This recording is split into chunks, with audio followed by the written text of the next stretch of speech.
Hey folks, you know me. I like to play me some video games. I also like to write me some books and read books sometimes. I saw this on Twitter the other day, and the claim was the new epic is the video game. Like epic, like Odyssey. The new piece of epic fiction, the new medium for epic fiction is the video game. And what they used to back up this claim was word count. And they used a couple of modern games as an example. I can't find the post anymore, but they used The Witcher 3. The Witcher 3 had like 2.5 million words or something worth of dialogue or whatever else was in The Witcher 3. And I think they used Red Dead Redemption 2, so like 2 million words in these, which is more words than you had in A Song of Ice and Fire.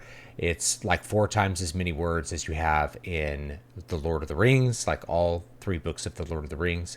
And so, yeah, this is the new medium for the epic for the new generations and generations to come. Now, I love thinking about this because video games are an important medium, and they're a medium that I think has a ton of potential to delight us and maybe even to move us.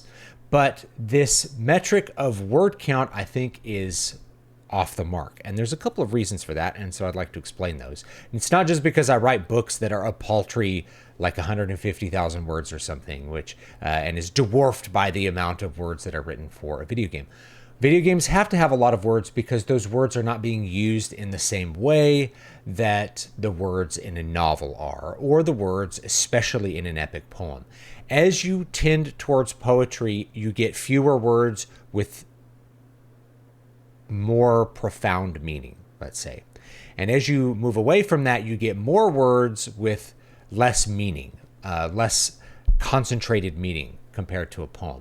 So if you're comparing J.R.R. Tolkien, his prose is not dense in the sense that there's lots of details. I don't know how that became a meme, but that's not the way he writes. Rather, things are laden with meaning. He uses few words and uses them really well. And there's poems laced throughout the book. So the entire work is really heavy with meaning and with an aesthetic that is built in to the forms that Tolkien used to write, especially the poetry, but also the prose, right? And you could say the same thing about A Song of Ice and Fire. It's more than just the number of words that make the story. It's how you choose to use those words. The novel is really an expression of the singular intellect. A writer writing exactly what he wants in the way that he's choosing to write it, presenting to you, the reader, a story in the way that the writer really wants it to be presented. This is totally different from a video game. A video game is an interactive medium. And because it's an interactive medium, it's the player that's choosing how that story is really unfolding. If you are spending a lot of time telling a story in a video game, you might be missing the real strength of the medium. I'm not going to say you're making a bad video game, but you're missing what the strength of the medium is, which is in interactivity. It's in player choice and player control. And so to that end, you may write 2 million words worth of dialogue for a game, but how many of those words is the player going to really see? How many of those words are going to have that concentrated meaning that you get with a poem? Very few. Most of them are going to be just functional. You walk up to an NPC and you have a conversation. The point of the conversation is not to have a deep message imparted to you, but rather to figure something out about the game. You have a quest for me to do. I want to buy goods from you. You're going to tell me the next step of something that I'm doing, or you're going to give me some lore about the world. I think about Morrowind and how many words there are in Morrowind. It's a lot. Are those words going to have the same meaning as Paradise Lost, right? No. And they're not intended to. They're intended to inform the player and to immerse the player in the world. A novel is not an immersive experience, at least not in the way that a game is. A game is immersive because of its interactivity, because you, the player, are interacting with the world in a way that makes you interested in what the world is offering to you, and interacting with the story in a way that makes the story makes you interested in the story. The way that you're interacting with it is what gives the story its depth and its meaning, a big part of its meaning. So the fact that most of the NPCs in Skyrim don't really have anything interesting to say, like I used to be an adventurer like you, then I took an arrow to the knee. It's just a meme.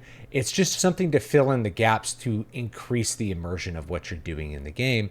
And I think that also holds true for Witcher 3. There might be some profound stuff in there, and there's opportunities for more profound words to exist. But to just look at the quantity of the words is to miss really the power of the novel, the power of an epic poem too, but also to miss really the power of the video game. You have to write a lot of words to give players a lot of options. The more freedom you give the player, the more words you have to write in order to fill in all that space. This is, by the way, why I find the idea of AI, like improvising dialogue, to be pretty interesting. Not because the AI is going to write profound dialogue.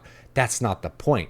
The point is that you could go from 2 million words to like 10 million to like infinity different interactions where you bring two NPCs together and they're able to like generate a conversation.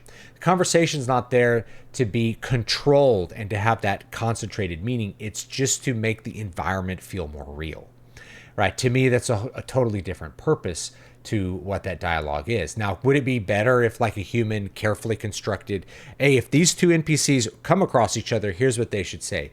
Yes, I think that human touch brings a whole lot of extra quality to it, but that's where those extra words come from. And the hill of work can become really large when you're trying to like micromanage every possible interaction. And if you don't manage enough, you get kind of the joke of Oblivion, where you have two characters, they come up. The first time you hear the radiant dialogue, it's kind of immersive, but then you hear the same conversations. I saw a mud crab the other day. Loathsome creature. Hope to never see one again. What news from the other parts of Tamriel? Goodbye! You know, it becomes almost immersion breaking because it's too simple. There's not enough there. So adding those extra words, even though there's not a lot of meaning, like the conversation about a mud crab doesn't really mean anything. It's like affecting you. It's not telling you a grand story. It's not giving you any kind of cool revelations about the human experience or the soul or even the world necessarily. It's just there to fill in the world and make it feel more real. So yeah, those extra words are good and they're part of the medium and they help the medium to speak to us, but not in the same way as words from a novel. And I think just using word count, there's lots of things that are long, but long doesn't necessarily mean good. We know that by now. I think it's good to have like a word count goal when you're writing. I think that'll help you achieve your goals, but this should be the only metric by which you judge a work, is like its length. Right? Because length doesn't even really map directly to the epicness of the story that you're trying to write, because you can concentrate the amount of information in fewer words. The fewer words can mean more and communicate more, and you can move more quickly through the plot beats or through the plot points and the various beats of the story. You can be more efficient with those, and it's fewer words, but there's more story because there's more events, there's more characters, like those sorts of things. There's more to the story. And you can also waste a lot of words. You can write a scene that doesn't really communicate anything about setting characters and plot. And I'm sure you've come across many scenes, especially in modern fantasy, that just, what's the point of this scene? You know, it doesn't really move anything forward. Those scenes wouldn't have been written maybe 80 years ago. Maybe you like those sorts of scenes. It's not really, the point of this video is not really to judge those, but to say like, not everything that increases the length of a book makes it more epic than something which is shorter and more efficient and has more like information density. Okay, so the whole point of a novel is to present one perspective. It's the writer's choice for how you are going to, what you're going to see and what you're going to read, even though there's a little bit of interactivity because you're controlling the pace of how you read, which I think is why I find books more engaging than TV shows in particular. But what makes the video game good is that interactivity, and that interactivity is going to create a lot of extra fluff that just doesn't need to have that meaning and isn't going to have that meaning. So it's just not a great way to judge it, is by word count. But I do think that games can be the medium of the next epic for the next generations. Absolutely they can be, but we just need to think more than it's bigger and therefore more epic. There's more to it than that. That's my point. So leave me your thoughts down below. I'd love to read them, and I will check you all next time. Have a great, great day.